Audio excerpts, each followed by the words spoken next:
Muy buenos días, nuestros queridos hermanos y hermanas que conforman la clase de nuevos creyentes. Les damos una cordial bienvenida. Este día pues ya deberíamos de estar en las actividades en nuestro templo, pero como todos ustedes saben, el semáforo epidemiológico, el semáforo sanitario, ha cambiado de nueva cuenta a color naranja. Esto hace materialmente imposible que nos podamos reunir. Hermanos, estén orando porque el número de casos, el número de contagios y la mortalidad de esta enfermedad está aumentando. Hermanos, oremos y humillémonos ante nuestro Dios para que Dios quite esta enfermedad de nuestra ciudad, de nuestra región, de todo el mundo, y que podamos nuevamente adorar al Señor con toda libertad en nuestro templo. Anhelamos llegar nuevamente a pasar por sus puertas y adorar el nombre del Señor todos juntos. Pero mientras todo esto sucede, hermanos, pues vamos a seguir con nuestras clases virtuales. Les ruego que tengan en su mano un cuaderno y un lápiz donde puedan anotar sus dudas, sus sugerencias, hermanos, que son bienvenidas. Todos ustedes saben que al final de la clase les dejo mi celular con el número de WhatsApp también. Hermanos, son bienvenidas cualquier sugerencia, cualquier queja. Este día les informo, no va a haber recordación de la clase pasada porque todavía no hemos concluido con el tema, y les invito ahora a hacer una oración. Padre Celestial, gracias por tu amor, por tu misericordia. Señor, te pido, Señor, que erradiques esta enfermedad. Quítala, Señor. Te pedimos perdón, Señor, si hemos sido altivos, si nos hemos olvidado, Señor, de orar, si hemos creído, Señor, que habíamos pasado lo peor de esto. Padre Celestial, te suplicamos, Señor, que algún día, Señor, nos permitas volver a regresar al templo, Señor, y adorar y glorificar tu nombre, cantando, orando todos juntos. Padre Celestial, te alabamos, te glorificamos y te damos gracias por todo. En el nombre de nuestro Señor Jesucristo. Amén. Bien, hermanos, pues voy a hacer desaparecer mi rostro conforme a las otras clases que hemos tenido, y espero que esta clase sea de ayuda para ustedes. En el nombre de nuestro Señor Jesucristo vamos a seguir adelante. Dentro del ministerio de enseñanza de la iglesia siempre habrá alguien que aporte una idea diferente, y nosotros ahora queremos vertir algunas consideraciones especiales. Allí abajo ustedes encontrarán algunas referencias bibliográficas de donde nosotros sacamos esta información, y esta la ponemos a su consideración para que ustedes tomen las mejores decisiones y tengan un marco de referencia más amplio respecto a este ministerio. Pues respecto a esto diremos que lo ideal es que cada uno de los miembros que conforman la plantilla de enseñanza de la iglesia tenga el don del Espíritu Santo de enseñanza precisamente. En las iglesias que tienen pocos miembros, por lo regular, el pastor es quien se hace cargo del ministerio de educación cristiana. Pero en aquellas iglesias que cuentan con recursos más amplios, se prefiere que el ministerio de educación cristiana lo ocupe otro miembro de la congregación. Debe ser un miembro lleno del Espíritu Santo, estudioso de la Escritura y conocedor de ella. Debe conocer las necesidades de enseñanza de la iglesia, producto de un análisis profundo de la información acerca de las necesidades espirituales por edad, sexo, nivel de educación, trasfondo cultural, nivel socioeconómico. Debe diseñar un plan a corto, mediano y largo plazo. Dicen que quien no sabe lo que busca, no sabe lo que a dónde debe ir. Millones de dólares se gastan año con año en literatura de casas editoriales que muchas veces no resultan afines a la idiosincrasia y las necesidades que las iglesias buscan satisfacer. La iglesia, por lo tanto, debe tener un programa de educación cristiana de acuerdo a sus necesidades, para mantenerse en medio de una cultura que puede ser adversa a sus esfuerzos. Es urgente que las iglesias de Cristo reconozcan la grave falla que están afrontando al no tener claridad en lo que se pretende con nuestra enseñanza. ¿Para qué y cómo es que vamos a enseñar la Biblia a los diferentes grupos de edades que hay en la comunidad cristiana?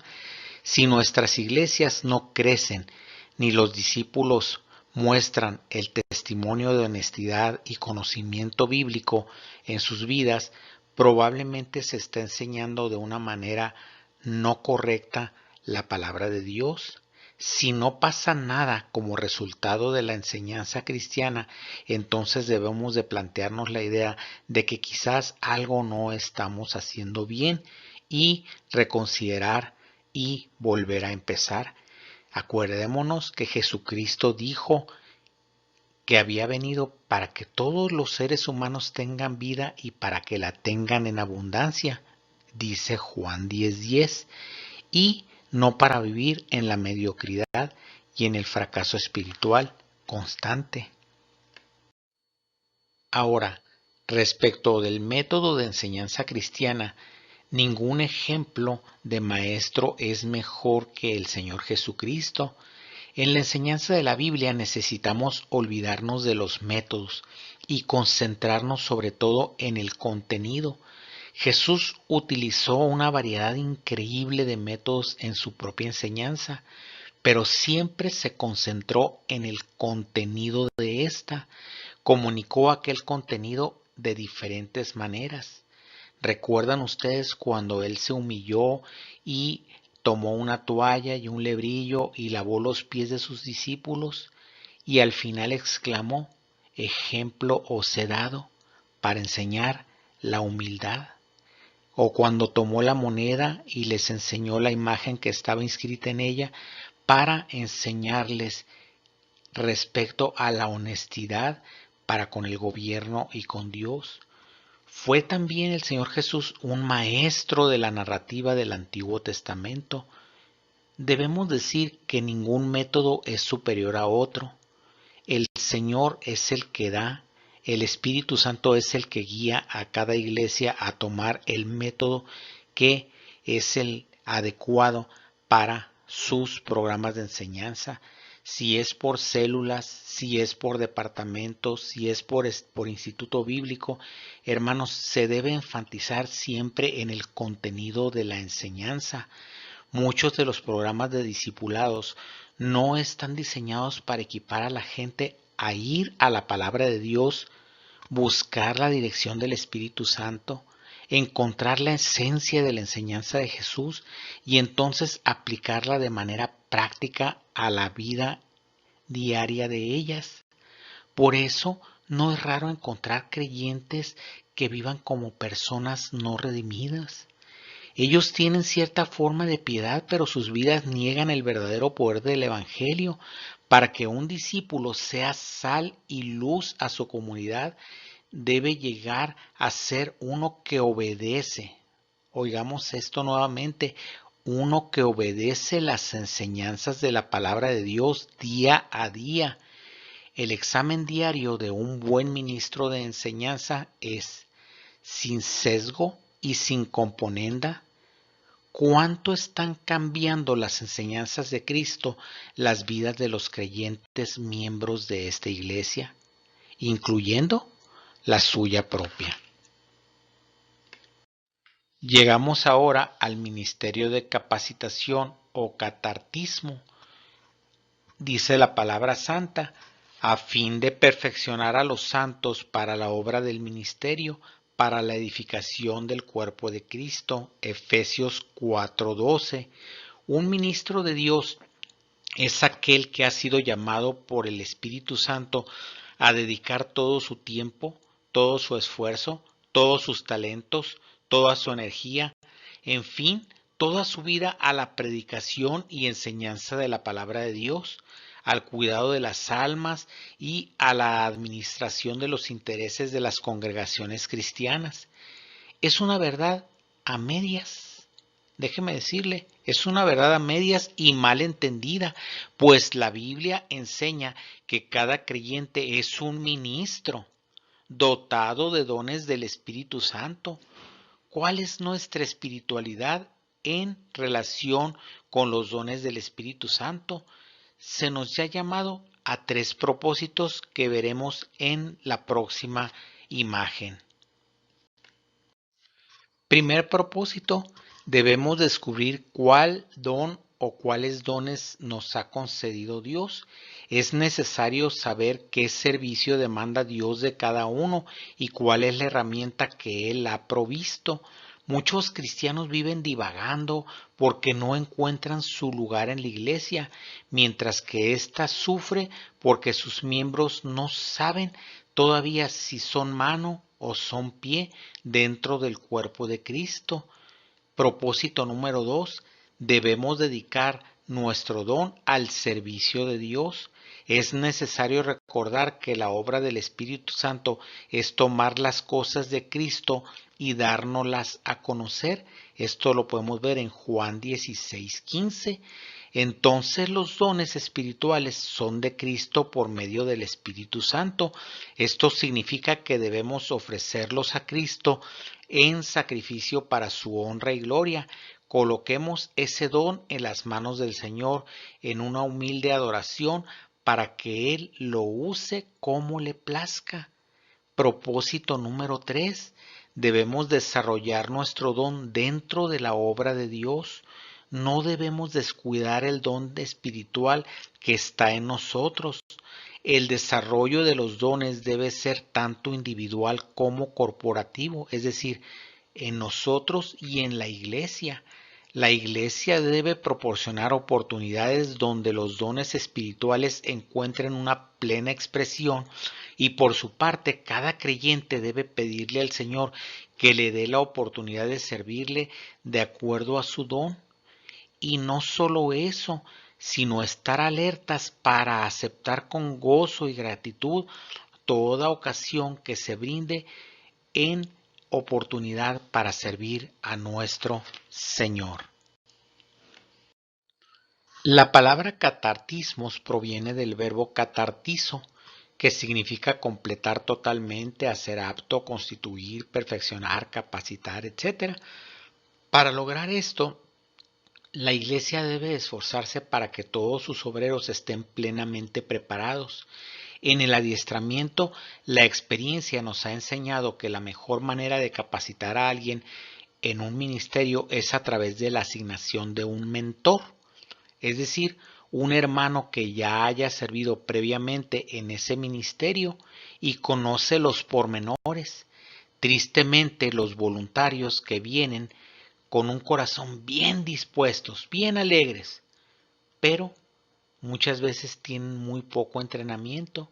Los hermanos que participan en los ministerios deben estar bien capacitados para realizar su tarea. Es una inversión de tiempo, sí, de energía, de recursos, etcétera, pero bien vale la pena porque es la obra de nuestro Señor Jesucristo. Llegamos ahora al ministerio de comunión o coinonía y encontramos ahí un texto de la palabra de Dios que dice de la siguiente manera: y perseveraban en la doctrina de los apóstoles, en la comunión unos con otros, en el partimiento del pan y en las oraciones. Hechos 2:42. El ministerio de comunión de la iglesia no solo se trata de tener reuniones sociales, no, están muy equivocados quien piensan que solamente se centra en esto, abarca mucho más. Es el ministerio que invita a todos los creyentes en Cristo a tener comunión unos con otros, a expresarse el amor fraternal entre sí, exhortarse, animarse, ayudarse, servirse, orar unos por otros, son algunas de las cosas imprescindibles en la vida de la iglesia. Una actividad vital dentro del ministerio de comunión es la visitación de los hermanos. La visitación hace mucho bien a los necesitados, reconforta el espíritu y se hace consciente la importancia de un miembro en el cuerpo de Cristo. Vea cómo lo plantea el apóstol Pablo en la siguiente imagen que vamos a tener. Dentro de la coinonía o compañerismo en la iglesia, La visitación es un asunto de suma importancia. Ahora vamos a ver a través de los ojos de Pablo cómo miraba él este ministerio. Vamos a segunda carta a Timoteo, capítulo 4, versos del 9 al 18. Y vamos a encontrar el primer punto. El apóstol Pablo le dice ahí a Timoteo, ¿sabes una cosa, Timoteo? Me siento decepcionado. Esto lo podemos encontrar en el capítulo 4, verso 10, en su primera parte. Dice, porque Demas me ha desamparado amando más este mundo y se ha ido a Tesalónica. Lo primero que el apóstol Pablo dice aquí es que se siente decepcionado. En otras palabras, él decía, me ha dejado y ha afectado mi estado de ánimo. Demas se había portado bien. Él había sido descrito por el apóstol Pablo como un colaborador suyo allá en Filemón 1:24. Además, se había portado valientemente y junto con Lucas estuvo asistiendo a Pablo cuando éste fue hecho prisionero en Roma en su primera prisión. Esto lo podemos encontrar en Colosenses 4:14. Sin embargo, no soportó la presión y dejó los caminos del Señor y se volvió al mundo, aunado a su prisión, a la casi total seguridad de que eran casi sus últimos días de vida. Esto debió de ser un golpe muy duro para el corazón del anciano misionero, pero esto pide a Timoteo que procure ir pronto a verle, es decir, procura venir a visitarme. Continuamos con el punto número 2 de lo que significa la visitación para el apóstol Pablo. El apóstol Pablo le dice a su hijo espiritual, porque me siento abandonado. Capítulo 4, verso 10 en su segunda parte al verso 12. Crescente fue a Galacia, Tito a Dalmacia, solo Lucas está conmigo. Toma a Marcos y tráele contigo, porque me es útil para el ministerio. A Tíquico lo envié a Éfeso. De todos ellos, solo Lucas y quizás, probablemente, para auxiliarle como médico, estaba asistiendo al apóstol Pablo en aquella prisión en Roma. A todos los demás, el mismo apóstol los había enviado a diferentes lugares para atender las necesidades espirituales de los hermanos. Ellos estaban ocupados. Así, Pablo se siente solo en este momento, abandonado. Por eso pide a Timoteo que traiga consigo a Marcos, el sobrino de Bernabé. Todos necesitamos de un buen amigo, de una buena compañía, de alguien que esté a nuestro lado en las luchas y en las pruebas. La Biblia dice que se procuren los unos a los otros. Punto número 3.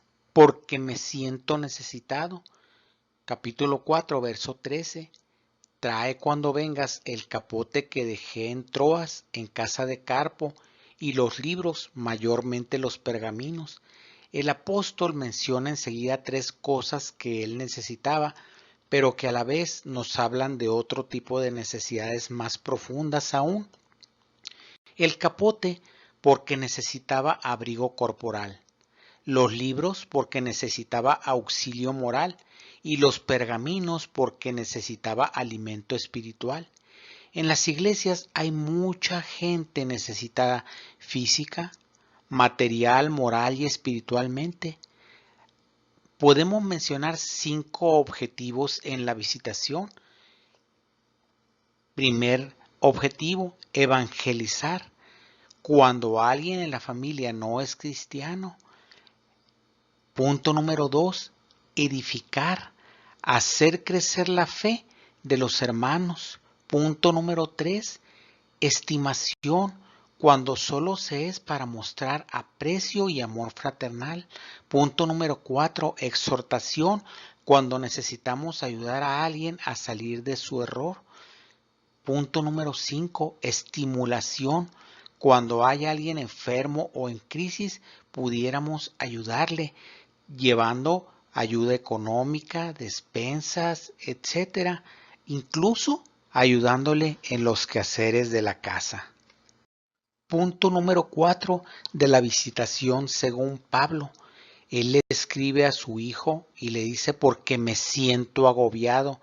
Capítulo 4, versos del 14 al 15. Alejandro el calderero me ha causado muchos males. El Señor le pague conforme a sus hechos. Guárdate tú también de él, pues en gran manera se ha opuesto a nuestras palabras. Pablo clama por ayuda porque además de su estado físico, moral y espiritual, por si esto fuera poco, hay que añadir que todavía padecía el asedio de sus enemigos. Todos tenemos un calderero como Pablo. Pablo tenía a este Alejandro. Él lo menciona también en primera carta a Timoteo, capítulo 1, verso 20. El apóstol Juan tenía a su calderero en Diótrefes, que se menciona en tercera carta de Juan 1, 9 y 10. Lo cierto es que muchos de nuestros hermanos se ven agobiados por problemas de toda índole, en el matrimonio, con los hijos, en el trabajo, en el vecindario, etc. Es una buena oportunidad para mostrar el amor y la diferencia que hay en la Iglesia de Cristo. Llegamos así a nuestro quinto y último punto de la visitación a los ojos del apóstol Pablo, capítulo 4, versos del 16 al 18. En mi primera defensa ninguno estuvo a mi lado, sino todos me desampararon, no les he tomado en cuenta. Pero el Señor estuvo a mi lado y me dio fuerzas para que por mí fuese cumplida la predicación y que todos los gentiles oyesen. Así fui librado de la boca del león, y el Señor me librará de toda obra mala, y me preservará para su reino celestial. A Él sea la gloria por los siglos de los siglos. Amén. Pablo expresa su sentir. Nunca antes lo había hecho, pero cuando fue encarcelado la primera vez, también en Roma, ninguno de los hermanos estuvo con él. Dice que todos me han desamparado. Y así fue. Cuando uno espera la ayuda de alguien que se supone debe de ayudarnos y esa ayuda no llega y no llega nunca, uno se siente que lucha solo. Pablo pide que no le sea tomada en cuenta esta omisión. Es pues urgente visitar para ayudar, animar, estimular y alentar en la fe. Todos tenemos necesidad de calor humano, de un abrazo a tiempo o de un buen apretón de mano. Esperemos que esto se cumpla en nuestra iglesia. Respecto a qué hace la iglesia, llegamos ya al séptimo ministerio, que es el ministerio de servicio o diaconía. Además de servirnos por amor los unos a los otros, de acuerdo a Gálatas 5:13, también debemos de servir a toda la humanidad. La iglesia debe de tomar en cuenta todas las necesidades de su comunidad, alimentos, medicinas, ropa, pero sobre todo las demandas de ayuda moral y espiritual. La iglesia debe estar preparada para atender las necesidades de su comunidad. Muchísima gente busca desesperadamente ayuda para aliviar sus problemas.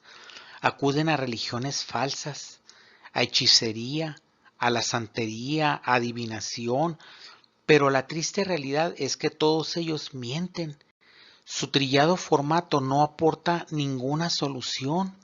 Veamos lo que dice la Biblia entonces en Lucas 9 del 37 al 43, lo cual trataremos en las próximas exposiciones. Bien, hermanos, ahora vamos a ver la visión que tenía Jesús respecto al servicio a las personas. Esto lo vamos a ver, como ya hemos mencionado el pasaje, en Lucas capítulo 9, versos del 37 al 43. Y vamos a ver como punto número 1, que si fallamos en nuestro ministerio, le fallamos a la gente.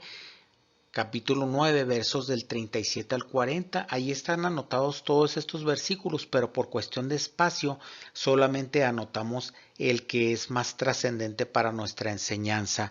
Dice así: Al día siguiente, cuando descendieron del monte, una gran multitud les salió al encuentro, y he aquí un hombre de la multitud clamó diciendo: Maestro, te ruego que veas a mi hijo, pues es el único que tengo, y sucede que un espíritu le toma y de repente da voces y le sacude con violencia y le hace echar espuma, y estropeándole a duras penas se aparta de él, y rogué a tus discípulos que le echasen fuera y no pudieron.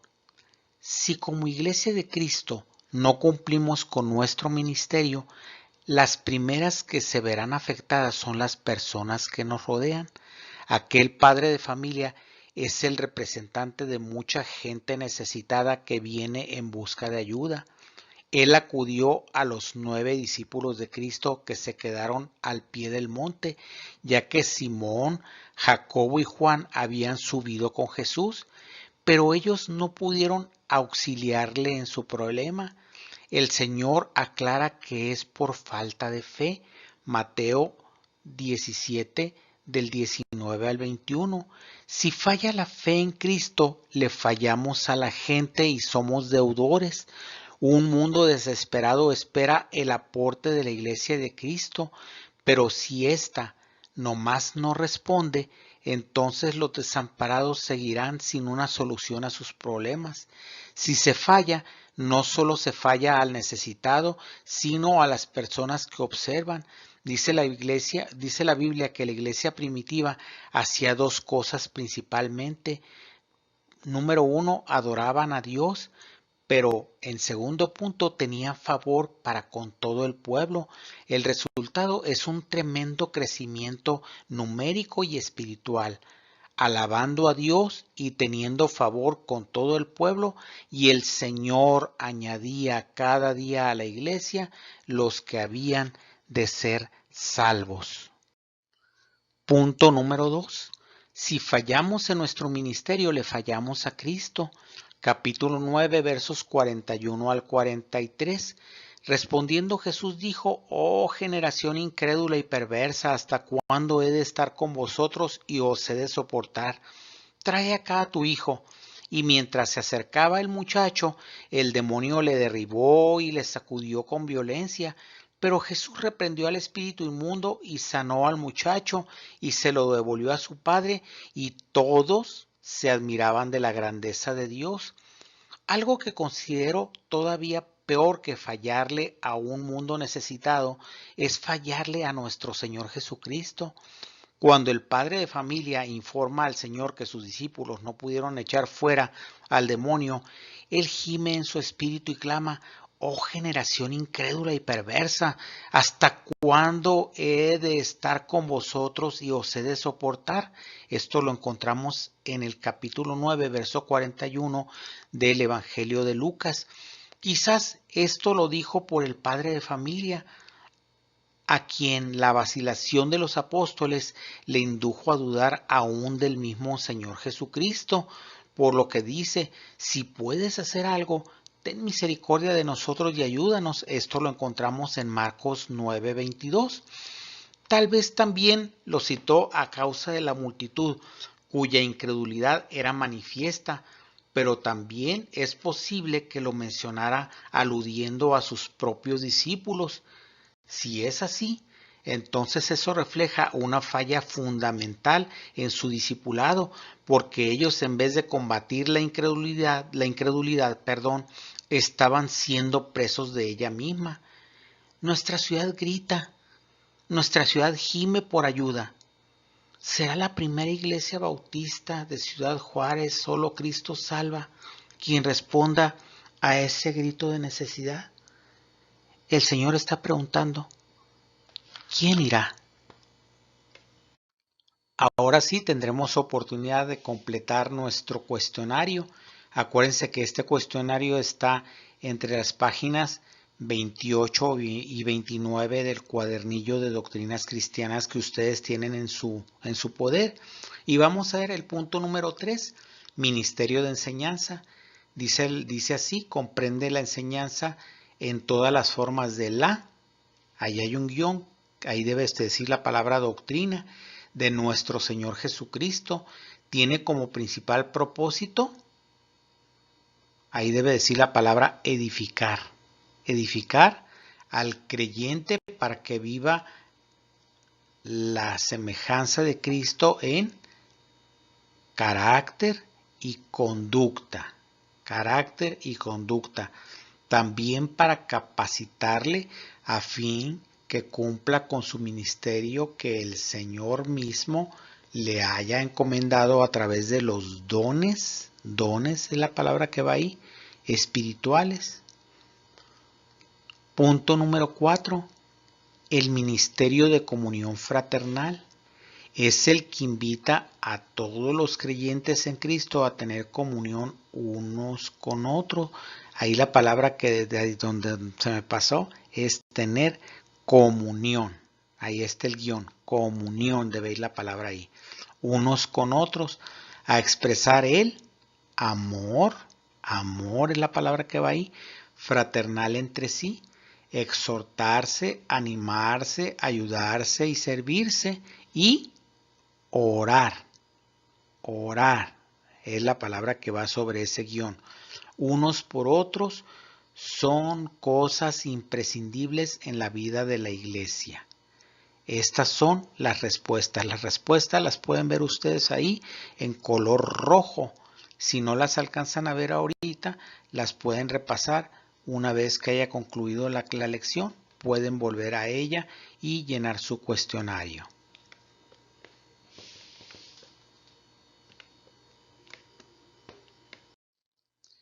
Y nuestro último ministerio, el quinto ministerio de lo que hace la iglesia, es el ministerio de servicio a la humanidad.